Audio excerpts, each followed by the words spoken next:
কেউ যদি আপনাকে জাদু করে, আর জাদু যত শক্তিশালী হোক না কেন, যদি আপনি ফজরের নামাজের পরে দোয়াটা 7 বার পড়তে পারেন, আবার এশারের নামাজের পরে দোয়াটা 7 বার পড়তে পারেন, ইনশাআল্লাহ যেই ব্যক্তি আপনাকে জাদুটোনা করেছেন এই দোয়াটা, এই জাদুটা তার দিকে আবার ফিরে চলে যাবে। যত শক্তিশালী জাদু হোক না কেন, আজকে দেখা যায় ম্যাক্সিমাম মানুষ দেখা যায় তাদেরকে ব্ল্যাক ম্যাজিক করা হয়, তাদেরকে জাদুটোনা করে মানুষকে আজকে পাগল বানায় ফেলে। জাদুটোনা এমন একটি ভয়ঙ্কর খারাপ জিনিস, আমার নবীকে পর্যন্ত বেঈমান কাফেররা জাদু করেছিলেন, এটা তো সবাই জানেন। এই জন্য আমাদের শত্রুর কোনো অভাব নাই। একটি মানুষকে আমি দেখতে পারি না, ভালোবাসতে পারি না, ওই মানুষটাকে কিভাবে জাদুটোনা করে তাকে একদম শেষ করা যায় এমন পরিকল্পনা আজকে আমাদের মাঝে চলে আসছে। আপন ভাই ভাইকে জাদুটোনা করে, বোন ভাইকে জাদুটোনা করে, এমন জিনিস শুনলে আপনাদের কাছে অবাক লাগবে, কিন্তু আমাদের কাছে অনেক এমন খবর চলে আসে। মা তার সন্তানকে জাদুটোনা করে, এর চাইতে নির্লজ্জ আর কি হতে পারে? ব্যাপারটা বুঝছেন?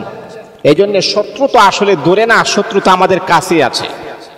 এই জন্য কেউ যদি আপনাকে জাদুটোনা করে, তাহলে আপনি ফজরের নামাজ জামাআতের সাথে আদায় করার পরে এই দোয়াটাকে আপনি 7 বার পড়বেন, 7 বার পরে বুকের মাঝে ফু দিবেন। আবার এশারের নামাজ পড়ার পরে আপনি দোয়াটা 7 বার পরে বুকের মাঝে আপনি ফু দিবেন। যত বড় জাদুটোনা আপনাকে করুক না কেন, সেই জাদুটোনা আপনাকে কোনো ক্ষতি করতে পারবে না। কিন্তু হ্যাঁ, মুসলমান বন্ধু মনে রাখতে হবে, দিলের কান লাগিয়ে আপনি শুনতে হবে। সর্বপ্রথম আপনি 5 ওয়াক্ত নামাজ পড়তে হবে, আল্লাহ পাক রব্বুল আলামিনের কদমে আপনি লুটিয়ে পড়তে হবে। 5 ওয়াক্ত নামাজ আপনাকে নিয়মিতভাবে আদায় করতে হবে। যদি আপনি 5 ওয়াক্ত নামাজ না পড়েন, তাহলে কিন্তু এমন আমল করলে কিন্তু সে আমলে কোনো কবুল হবে না, গ্রান্টেড হবে না।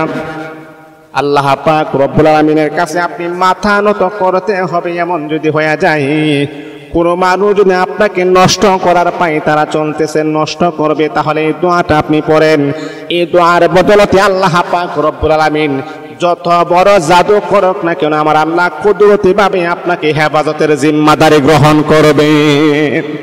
কেউ আপনাকে নষ্ট করতে পারবে না।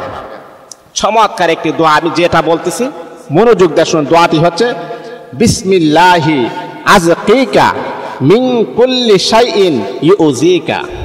তারপরে পড়বেন মিন শাররি কুল্লি নাফসিন আও আইনিন হাসিদিন আল্লাহু ইয়াশফিকা বিসমিল্লাহি আযকিকা। এতটুকু দোয়া পরে আপনি 7 বার পড়বেন এই দোয়াটা।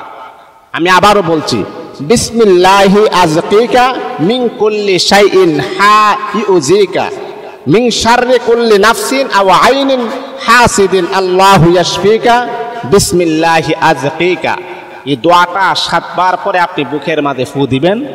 বুকের মাঝে ফু দিবেন 7 বার করে, দেখবেন কেউ আপনাকে কোনো ক্ষতি করতে পারবে না ইনশাআল্লাহ। যত বড় ব্ল্যাক ম্যাজিক করুক না কেন, আমার আল্লাহ